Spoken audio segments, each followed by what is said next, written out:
Sou Marta Lança, tenho 48 anos, editora do Boala.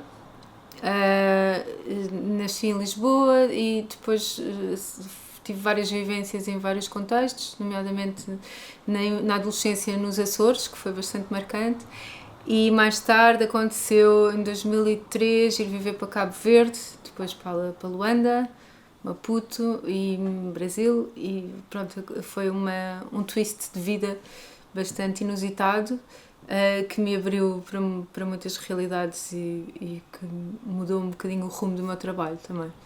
Sendo que no final dos anos 90 já tinha feito uma revista, que era a Veludo, e isso também dei de alguma forma continuidade no mundo das edições e publicações, como uma vontade de dar a conhecer e pôr em confronto vozes de várias geografias e disciplinas.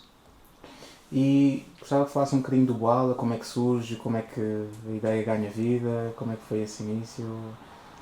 Então, acho que tem a ver com essas vivências, do ponto de vista mais autobiográfico, não é? Por sentir que havia muito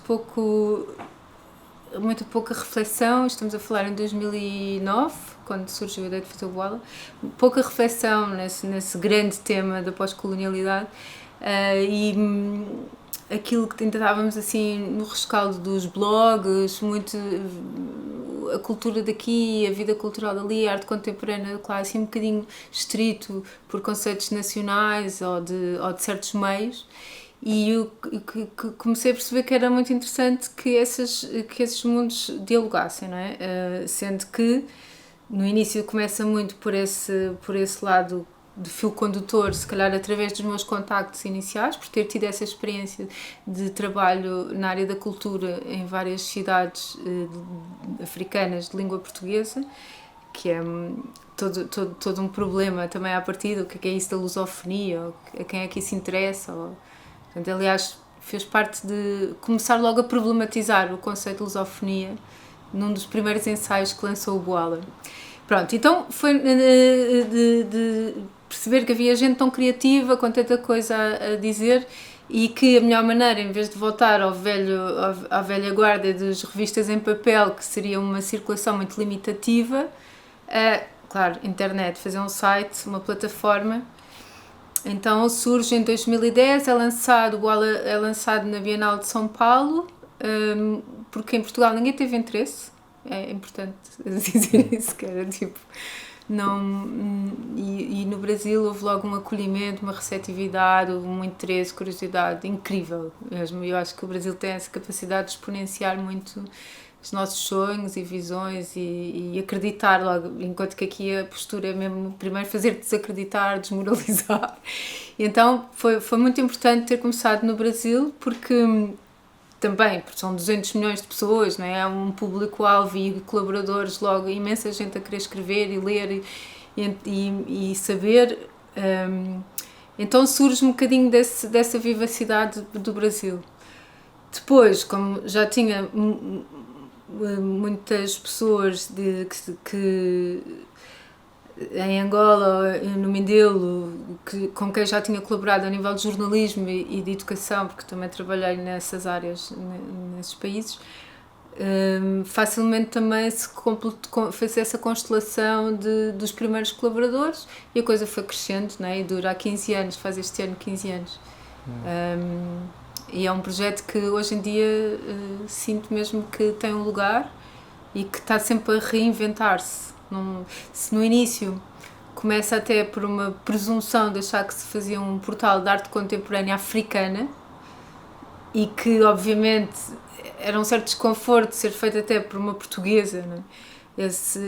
Mas também é bom que se perceba que essa noção de lugar de fala, de todas essas autoquestionamentos também vieram a posteriori. Ou seja, e acho que aquilo também documenta, se formos ver alguns artigos, documenta também como é que certos conceitos iam entrando e eram problematizados. Portanto, há assim uma linha temporal interessante de perspectivar este grande debate a partir dos posicionamentos, dessa polifonia toda que é o Boala.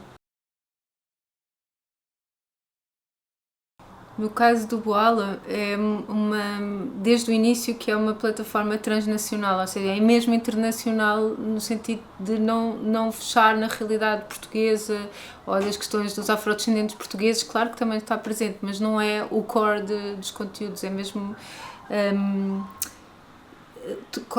qualquer intenção de debater o pós-colonialismo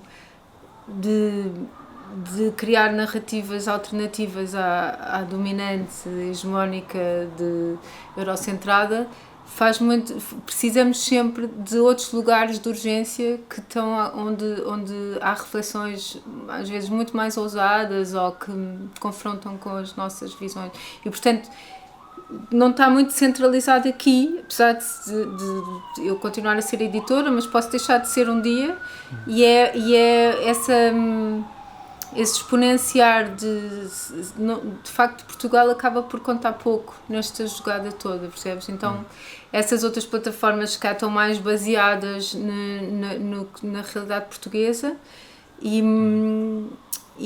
acho que é importante descentralizar, sim, e criar independência o mais possível. Claro que podemos fazer parcerias momentâneas com grandes instituições ou fundações para poder existir, não é?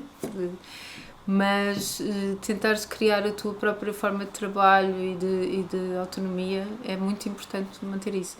E aí um jornalismo ou um ensaio, estas ferramentas de comunicação longos, que não seja notícia breve, assim, numa coisa de atualidade ou presa à atualidade, é esse tipo de mídia alternativo que me interessa potenciar, reportagens ou ensaios em que haja tempo e espaço para reflexão, sem constrangimentos, e daí poder circular por um maior número de pessoas. E sim, demora tempo a chegar aos lugares de legitimação ou de uma leitura mais de senso comum e fugir à guetização, não é? Não acho que não faz sentido estarmos só a falar para os mesmos, para o mesmo nicho de amigos e cruzar com pessoas até que pensam diferente de nós. Quanto mais conseguirmos capturar um pouco essas pessoas para o nosso lado, de alguma forma, que seja estender a reflexão, ajuda bastante a cair essas máscaras todas e essa fase da pós-verdade e tudo mais que estamos, é uma ameaça enorme a uma série de valores e liberdades e tudo isso, e portanto acho que todos devemos de alguma forma contribuir para esclarecer, não é? Mas isso não se faz assim numa informação muito imediatista. A colonialidade, que é essa marca ainda de regimes muito opressivos, baseados em hierarquias como a supremacia branca, etc., essa invenção da raça como algo para subjugar determinados grupos de seres humanos, está muito ligada a outro tipo de extrativismos, não é? Além da questão da subhumanidade, também a forma como se expoliaram recursos, e isso mantém-se, não é? Foi sempre um modus operandi de determinadas forças mundiais, não é? Que no tempo dos colonialismos era mais evidente, mas continua a produzir-se essa forma de subjugação de determinados territórios, de recursos e até a exploração laboral, não é? Essa deslocação da mão de obra barata, de uma ideia de submundo onde se suspende os direitos, a deslocação das fábricas e do lixo eletrónico e tudo isso, não é? Portanto, acho que há muitas forças que estão a contribuir para demarcar bem essa opressão, para que uma minoria de privilegiados em certas zonas do mundo vivam cada vez mais protegidos e confortáveis. Acabamos por essas crueldades desses processos nem são evidentes porque não estão, se calhar, debaixo dos nossos olhos, né? Nós aqui na Europa, se calhar, podemos fechar os olhos a uma série de realidades que, no entanto, tudo tem sempre a outra face, né? Dessa exploração.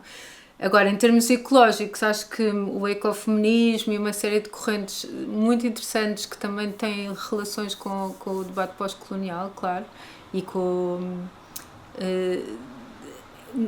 todas essas interseccionalidades interessam pensar em conjunto. Não dá para ter um discurso crítico sobre a racialização e que permite e continua a subjugar pessoas, sem pensar também na defesa do planeta e todas essas coisas, ainda que acho que mais do que pensar nas crises climáticas e coisas muito fora da nossa esfera de ação, devemos pensar naquilo que conseguimos, em que é que conseguimos atuar no imediato também.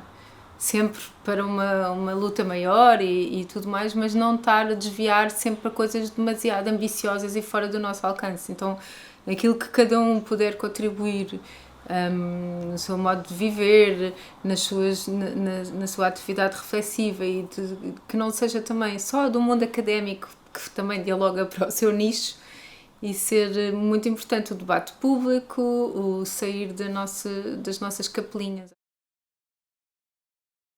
A Bell Hooks para mim foi bastante uma epifania lê-la. O Não Serei Eu Mulher foi o primeiro livro que li dela, e recentemente li o Tudo do Amor, também saiu no Orfeu Negro, e foi importante porque eu acho que, como feminista branca, tinha uma lacuna em relação a essa questão de perceber que o descontentamento e a indignação dessas mulheres negras, no caso afro-americanas, que nos anos 60, 50, 60, em plenas lutas pelos direitos civis norte-americanos, estavam a sentir-se desencontradas com a luta feminista de mulheres brancas e com a luta antirracista dos Black Panthers, etc., da altura, que não queriam saber de questões de género, não é? Portanto, e ela não criou necessariamente o conceito de interseccionalidade, mas desenvolveu e publicou de uma forma acessível a muita gente. Então é importante percebermos que estas coisas fazem-se com as várias urgências das lutas, não é? Que ao mesmo tempo que se calhar estamos preocupadas com questões de linguagem, de inclusão, há questões muito mais, não é que sejam mais importantes, vêm a par. É?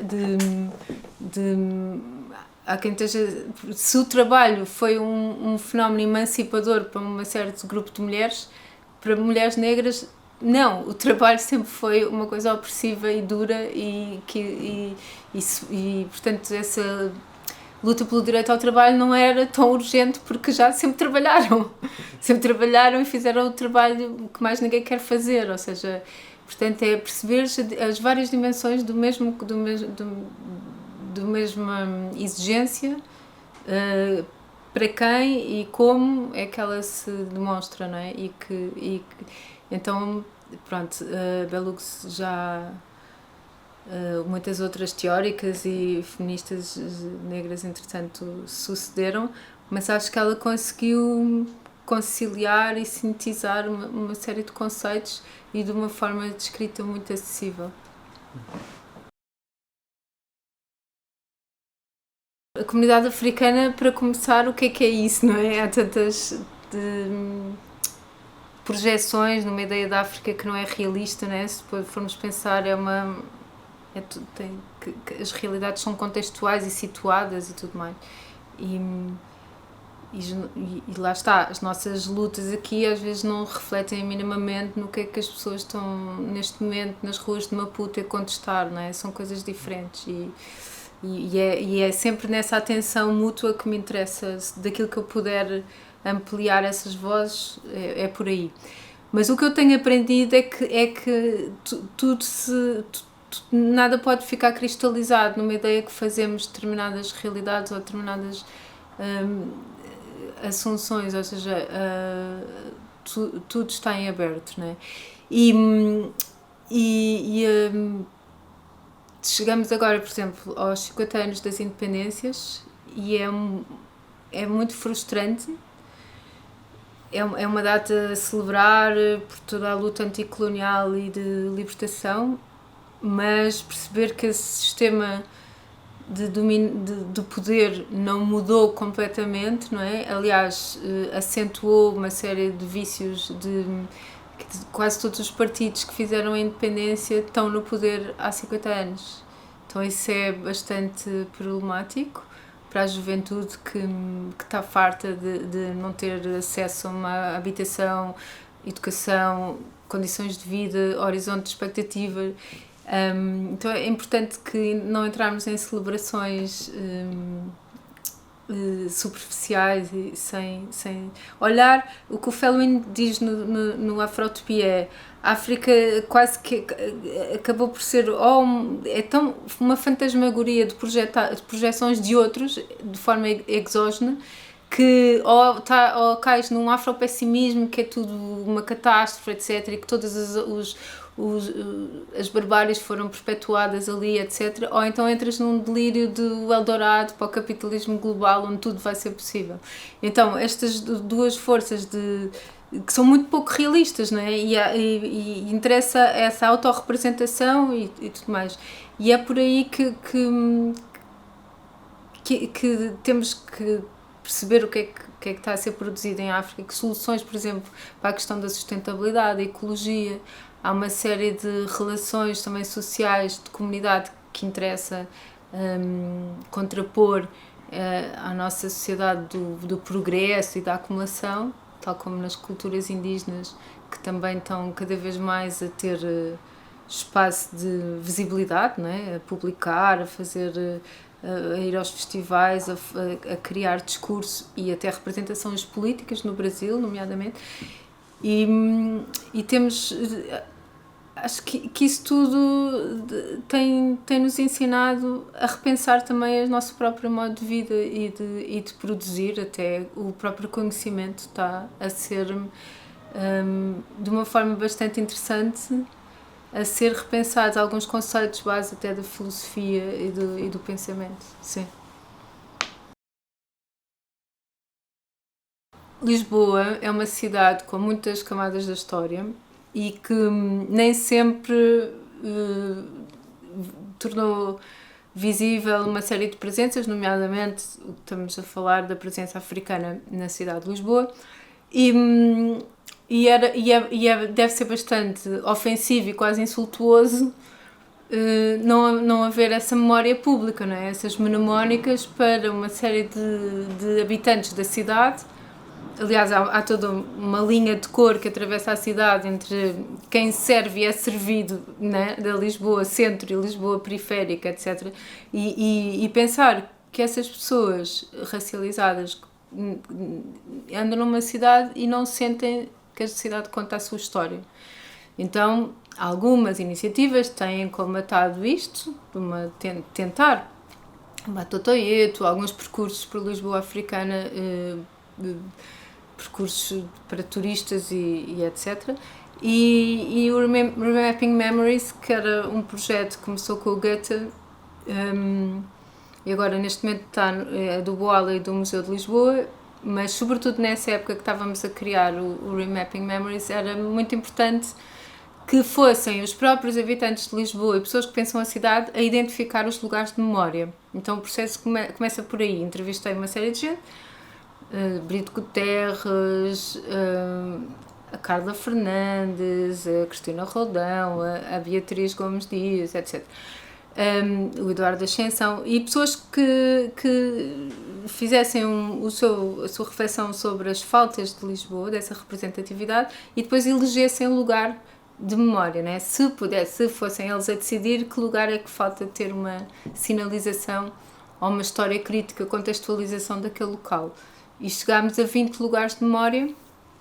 Pronto, isso é tudo num site. Depois algumas coisas têm percursos, etc. Mas ali foi mesmo para escrever até essa tal Lisboa da exposição do mundo português de 1940, por exemplo, o Complexo de Belém é todo ele produto de uma sociedade imperialista e colonial. Mas pôr as pessoas a pensar sobre esses vestígios, como o padrão dos descobrimentos, etc., do que nós podemos contribuir foi com essa ideia de lugares de memória, que há várias fases. Há a Lisboa mais histórica, como o bairro do Mocambo, no Santos, depois toda essa Lisboa da presença africana e talvez encontrar mais lugares que podem até não ser tão evidentes do ponto de vista do que é que aconteceu ali, mas que digam alguma coisa às pessoas que é mais memorializar também as ausências, não é? Aquilo que se calhar não está na pedra, não é um monumento, mas tu podes criar contar uma história até daquilo que já desapareceu. Esse palimpsesto da cidade é muito interessante, não é? E daí a memória subjetiva de cada um faz uma memória coletiva. Me interessa muito partir também dessa ideia de que como é que tu pensas a cidade, como é que eu penso a cidade, o que é que eu sinto de identificação com ela. Todos nós temos uma forma de habitá-la que é pessoal e ao mesmo tempo somos formatados por essa memória pública, não é? No teatro, na literatura, no cinema, sempre fui acompanhando vozes descontentes de não se sentirem que as dramaturgias fossem de encontro a algumas personagens emancipadoras ou teres poder sobre a tua própria história, não é? Atores negros que estavam fartos de fazer papéis de ladrões, de escravos, de violadores, de personagens ligadas ao mal, não é? Aos valores... ou criados, pronto, toda essa subalternidade. Ao que eu sempre encorajei, mas para além de contestar isto, é importante criar as nossas próprias histórias, as vossas próprias histórias, de alguma forma, né? Ter acesso aos meios de produção, mais do que estar... Claro que sim, faz parte também de reivindicares que não queres estar sempre nessa figura, obviamente, mas contrapor isso fazendo os teus próprios filmes, escrevendo os teus próprios livros, fazendo as próprias peças, não é? E, por exemplo, quando surgiu o Teatro Griot, eu acho que isso mudou muito no posicionamento do teatro. É de uma forma subtil, eles foram fazendo as peças com uma liberdade muito maior, não é? Que não tem que estar sempre a responder ou a resistir, mas é fazer a sua própria cena. E no audiovisual acho que também felizmente começam a surgir autores e autoras. Até há pouco tempo fui júri do Pitch Me e a quantidade de candidaturas de jovens negros e negras pelo país afora que começavam sempre o statement de as histórias das séries e dos filmes não me representam e isto está por contar, portanto há um pulular de histórias incríveis, mas claro que o cinema é um mar de cara, é preciso ter formação ou ter tempo, que o tempo é o bem mais precioso, não é? A preguiça é o bem menos distribuído, com mais desigualdade, não é? Tempo de lazer e que tu possas também contemplar, ler, recriar e ter tempo de alguma forma para a criação, não é uma coisa que esteja ao alcance de qualquer pessoa, porque a maior parte das pessoas estão preocupadas em pagar rendas, a sobreviver, a educar os filhos, essas coisas todas. Então, mas há uma responsabilidade social enorme no tipo de histórias. E, sem entrar também na cooptação capitalista do negro, porque como a indústria americana faz, acho que também aquela ideia de histórias de sucesso, de muito wannabe, de uma série de coisas ligadas a um mundo que não é, a representação não é só o estar lá e coisa, devia ser uma coisa mais transformadora dos imaginários e não simplesmente checklist, não é? Estou aqui agora também sou o patrão, agora faço de modelo, ou seja, acho que quer dizer, não compete às pessoas negras mudarem a sociedade em si, mas que seja para ampliar mesmo os imaginários e não simplesmente reiterar as narrativas que já existem, pronto. E, portanto, por aí há casos de boas ideias e outras que nem por isso, não é? Não dá para categorizar as pessoas só nestas questões, mais do tipo de histórias que se estão a disseminar. E se calhar, não sei, vocês são do cinema, saberão muito melhor que eu, mas no caso dos documentários que eu tenho trabalhado, foi sempre muito, por um lado, frustrante de ir, por exemplo, filmar a países africanos e vão as equipas portuguesas e o pessoal que está lá a abrir produtoras, a tentar fazer os seus próprios filmes, não tem qualquer política cultural para o cinema, qualquer apoio, então tens sempre que fazer, ou por via das ONGs, que é também aqueles filmes muito de mensagem, não sei o quê, ou por ter que fazer publicidade para poder pagar cinema de autor, né? Todos esses estratagemas. Então também há uma ausência enorme de políticas culturais para o cinema que se calhar são os poderes ainda não perceberam como o potencial que é o filme e o cinema nessa força também de assumir a produção de certos lugares, não é? Mas aqui em Portugal acho que a coisa melhorou bastante, mas ainda há muito esse lugar, se calhar, expectável do que é que dessa ideia de Fanon ainda do negro, que ainda está por, não sei, até porque depois com todas estas forças de direita sobre a diabolização da imigração e tudo isso misturado, cada vez é mais importante que as novas gerações já tenham contraponto a isso, não é? De uma forma muito consolidada, que não seja ter que estar a explicar pelo discurso. É a força de uma imagem que naturaliza uma série de coisas, não é? E, portanto, é mesmo importante produção de cinema e da imagem nesse sentido de empoderamento.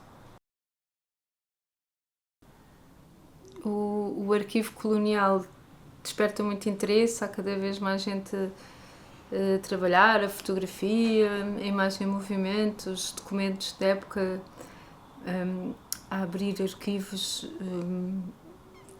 a instrumentalização da imagem para fins do Estado, de propaganda, tudo isso. Então acho que podes analisar as imagens por aquilo que deixaram de fora, não é? Esse jogo de campo e contracampo da imagem colonial, e ao mesmo tempo também perceber o que é que tentou, que mensagem é que se tentou passar ali. Como é que essa imagem funcionou e foi capturada, aquela situação para determinada postura e até muitas vezes usada com legendas completamente ao lado, mas que iam no encalço de uma propagação, como por exemplo nos levantamentos do massacre da UPA, etc., que originou o início da Guerra de Libertação em Angola.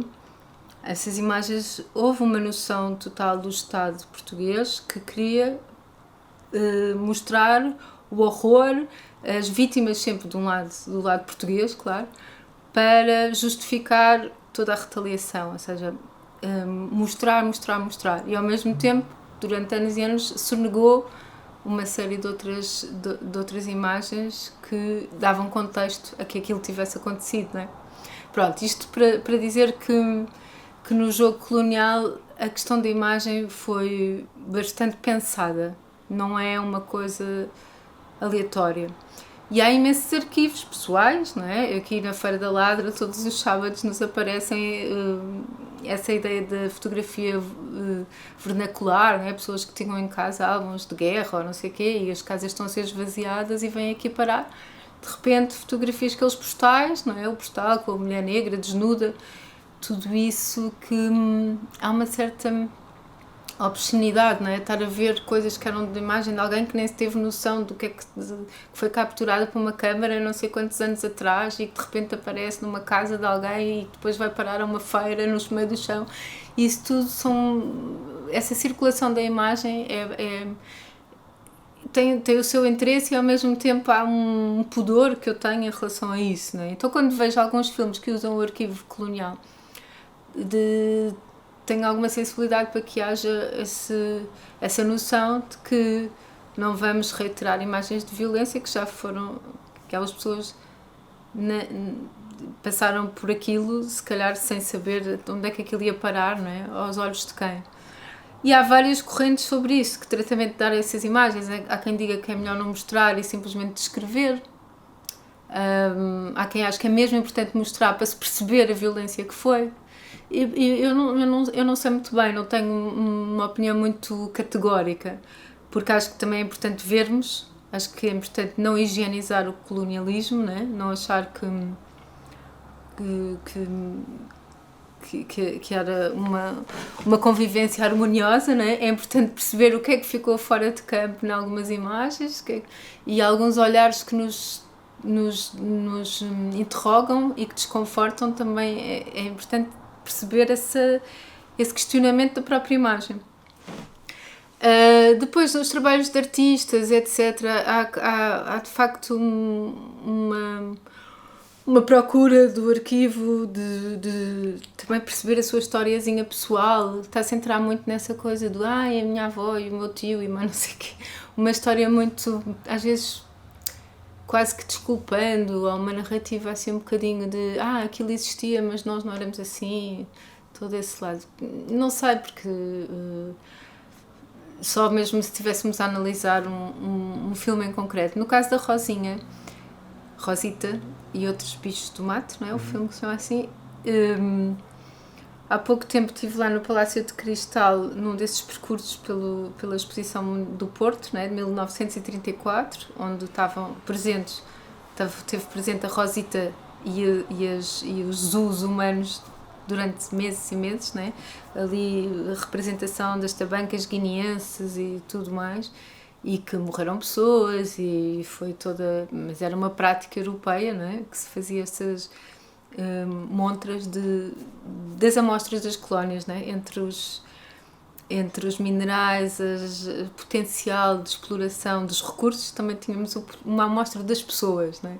E no caso da exposição do Porto, era mesmo para aliciar até os homens industriais do Norte a irem para as colónias, ou seja, a sexualização daquelas mulheres, o facto de estarem a mostrar-se nuas perante todo o pudor das mulheres brancas da alta burguesia do Porto, e estão ali as indígenas desnudas, é um bocadinho, olha, isto é só uma amostra do que vocês podem encontrar lá, venham, porque precisava-se de ocupar, de povoar aqueles países e de negócio, era toda essa ideia de atração pela amostra de mulheres, pronto, e a Rosita está um bocadinho nessa... está dentro desse jogo, não é? Então eu acho que o filme delas mostra um bocadinho isso, mas ao mesmo tempo percebo as críticas ao filme, que é não haver também uma leitura muito decolonial propriamente dita dessas imagens. Acho que o filme às vezes peca muito por repetir aquelas imagens que já percebemos. É uma violência, não precisamos de ver mais e mais e mais e mais. Apesar de haver um metatexto no filme que tenta justificar e especular e tudo mais. Mas perante esse arquivo, o que é que interessa mais? Mostrar, sim, mas de uma forma que sei lá, até acho que houve ali o caso da atriz que nem sabia bem do que é que depois no filme ela faz, uma atriz afrodescendente, e isso tem que ser, tal como houve, por exemplo, numa exposição aqui em Lisboa, que é o Impulso Fotográfico, que também era a partir de um arquivo colonial. A primeira coisa que essas professoras da IC Nova, a Teresa Flores, etc., quando reunimos, eu lembro de dizermos que a primeira coisa é que convidem curadores negras para pensar este arquivo convosco. Não, a partir daí haverá várias soluções possíveis, contranarrativas, a resistência, não sei o quê. Que haja uma curadoria dialética nas imagens é o mais importante. E portanto, aí interessa muito quem é que está a potenciar essa reflexão, não ser só uma coisa de fora, mas também alguém que está desde o início, não é? A pensar o filme. Fala, não é? Sim, acho que sim. O cinema pode ser uma forma de colmatar algumas histórias que ficaram enterradas nos tais, na ordem de poder de quem tinha acesso a contar as suas histórias, né? E acho que há interesse, há pessoas com ideias à procura de contrariar, mesmo no documentário, né? De contrariar aquilo que era dado por adquirido na nossa história, no caso portuguesa. No caso do colonialismo português, começa a haver mais documentários e filmes que mostram aquilo que se calhar para os nossos pais nem sequer era podia ser até uma realidade nas suas vidas, mas não havia nada que fosse remexer nessas evidências. E portanto estou otimista em relação a isso. Acho que o cinema tem procurado fazer emergir qualquer coisa que agita aquelas certezas putrefactas da história portuguesa, ou a partir de Portugal, digamos assim. História a partir de Portugal. Agora, reparação é difícil, não é? Porque é reparar o irreparável, não é? Até que ponto é que isso é possível? Não acredito nada nas indenizações, nessas políticas, manobras de charme, que depois têm muito pouco impacto na vida dos que precisam de reparação ou dos que se tencionam a reparar. A reparação que acredito tem mais a ver com políticas públicas, com acesso à circulação, aos vistos, ao emprego, a condições de vida, não é? É mais do foro social, não tanto as questões dos imaginários, onde o cinema se enquadra, trabalham num certo caminho, mas pronto, é uma transformação, uma reparação a longo prazo, né? Do que é que de despertar as consciências e tudo mais.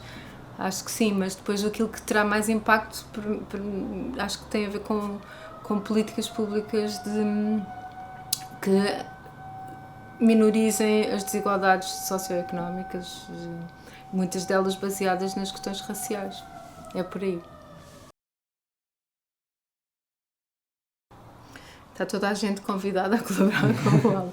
É muito acessível e vive muito dessas propostas espontâneas. Portanto, sejam académicos, escritores, curiosos, nós recebemos isso, e se o artigo for de qualidade, publicamos. E também há um bocadinho para anular essa ideia dos nichos também das próprias revistas científicas ou dos jornais generalistas, não é? Ter aqui uma plataforma acessível no contexto em que o jornalismo está a morrer e cada vez com menos meios e a ser comprado por grupos poderosos cujo poder político interfere cada vez mais na produção de verdade. Acho que é muito precioso manter uma plataforma aberta em que qualquer pessoa com ideias boas e com coisas a contar pode publicar. Portanto, isto é mesmo um luxo nos dias que correm e que vou fazer tudo para que não acabe, que não padeçam. Olha, estamos agora a fazer uma linha de edição com a Tigre de Papel, de publicar livros. Vai sair agora um livro sobre o cinema na Amazónia, ou os filmes que trabalham sobre a Amazónia, pela Anabela Roque, que é uma colaboradora do Boala que escreve regularmente sobre cinema da Amazónia, e então vamos compilar esses artigos em livro. É o primeiro título dessa coleção Boala na Tigre de Papel. Depois vai ser sobre uma antologia de contos dos novos autores dos PALOP, pessoas que nasceram já depois dos anos 90, porque na literatura africana de língua portuguesa aquilo que chega a Portugal para ali com onde já aqui, não conheces autores mais novos.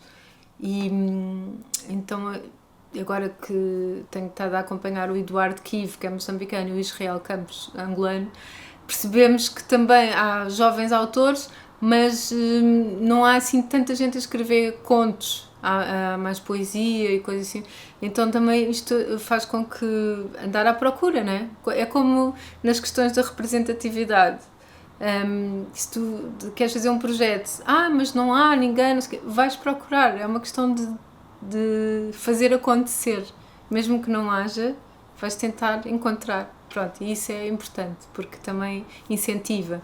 Portanto, vamos fazer esses livros, fazemos sempre muitas parcerias com projetos agora, por exemplo, às candidaturas de DG Artes, nós oferecemos comunicação e vice-versa, assim, trocas de favores e de interesses, não é? No sentido de os pequenos se ajudarem, as coisas mais independentes se aguentarem num ecossistema cultural e lá está, como também os jornais publicam cada vez menos, até os suplementos culturais são cada vez mais reduzidos, muita gente procura o Boala para divulgação, simplesmente divulgar o festival, não sei o quê, a peça, o filme, ou mesmo sobre cinema, como não serem sempre os críticos dos jornais do Público e do Expresso, não sei o quê, e pessoas novas que estão a pensar o cinema e poderem. Depois, à parte disso, gostávamos de investir mais também em podcasts e em conversas como já tem havido. Fizemos o Temos de Falar com a Gisela Casimiro na Livraria Barata, potenciar essa coisa de encontros presenciais para as pessoas debaterem determinados temas e de vez em quando convidam-nos para programar algum ciclo. Já foi no Mate, no Fólio, coisas assim. Isso é muito bom porque também sairmos do tal da virtualidade para a presença, não é? Para estarmos publicamente.